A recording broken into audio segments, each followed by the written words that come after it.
রোববার চীন-মৈত্রী সম্মেলন কেন্দ্রে বাংলাদেশ অ্যাডমিনিস্ট্রেটিভ সার্ভিস অ্যাসোসিয়েশনের বার্ষিক সম্মেলন উপলক্ষে আলোচনা সভা হয়। এতে উপস্থিত ছিলেন অন্তর্বর্তী সরকারের প্রধান উপদেষ্টা ডক্টর মোহাম্মদ ইউনূস, তথ্য ও সম্প্রচার উপদেষ্টা নাহিদ ইসলাম, অর্থ উপদেষ্টা সালেউদ্দিন আহমদ ও আইন উপদেষ্টা আসিফ নজরুল সহ সরকারের গুরুত্বপূর্ণ ব্যক্তিবর্গ।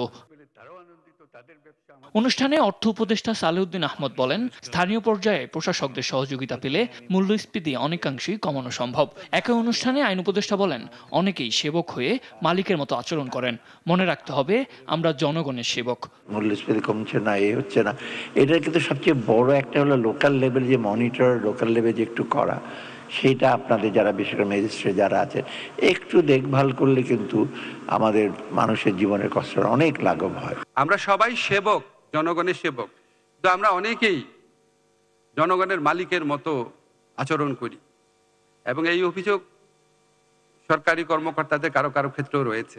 একই অনুষ্ঠানে বিগত ফ্যাসিস্ট আমলে ভোট ডাকাতিতে প্রশাসনের সম্পৃক্ততা ও সহযোগিতার কথা স্মরণ করে কর্মকর্তাদের উদ্দেশ্যে তথ্য উপদেষ্টা নাহিদ ইসলাম বলেন, নির্বাচনের সময় একটি বড় চ্যালেঞ্জ সামনে আসবে এবং আপনাদেরকেও এটা দৃঢ়ভাবে বলতে হবে যে একটা সরকার, একটা দল কিভাবে এই প্রশাসনকে, রাষ্ট্রীয় প্রতিষ্ঠানকে দলীয়করণ করেছে, এর বিচার আপনাদেরকেও চাইতে হবে। এবং আমি মনে করি যে আমাদের এমন সংস্কার করতে হবে যাতে ভবিষ্যতে কোনো সরকার এসে এই কাজ করার দুঃসাহস না দেখায়। অনুষ্ঠানের প্রধান অতিথির বক্তব্যে প্রধান উপদেষ্টা বলেন, বাংলাদেশ ভৌগোলিক ও জনসম্পদের দিক থেকে সম্ভাবনাময় অবস্থানে রয়েছে। তবে দুর্নীতি দূর না হলে কোনো সম্ভাবনাই কাজে লাগবে না। দুর্নীতি থেকে আমাদের বের হতে হবে এবং শিগগিরই হতে হবে। অপেক্ষা করলে হবে না। অপেক্ষা করলে এই আমাদের সমুদ্রও কোনো কাজে লাগবে না, আমাদের পর্বতও কোনো কাজে লাগবে না, আমাদের তরুণদেরকে আমরা জাহান্নামে ফেলে দিলাম, তারা কোন জাহান্নামে চলে আসলো, এটা কারো মুক্তি পাবে না। আমাদেরকে আজকে প্রতিজ্ঞা নিই, আমরা এই ঘাত থেকে মুক্ত হব, সুস্থ হব।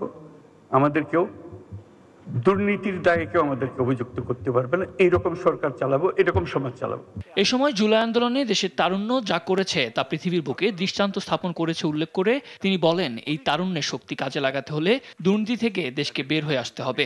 একই সঙ্গে দেশকে দুর্নীতিমুক্ত করার অঙ্গীকার করতে সবার প্রতি আহ্বান জানান। সুবর্ণ সুযোগ আমরা যে সাদ আহমেদ, দেশ টিভি, ঢাকা।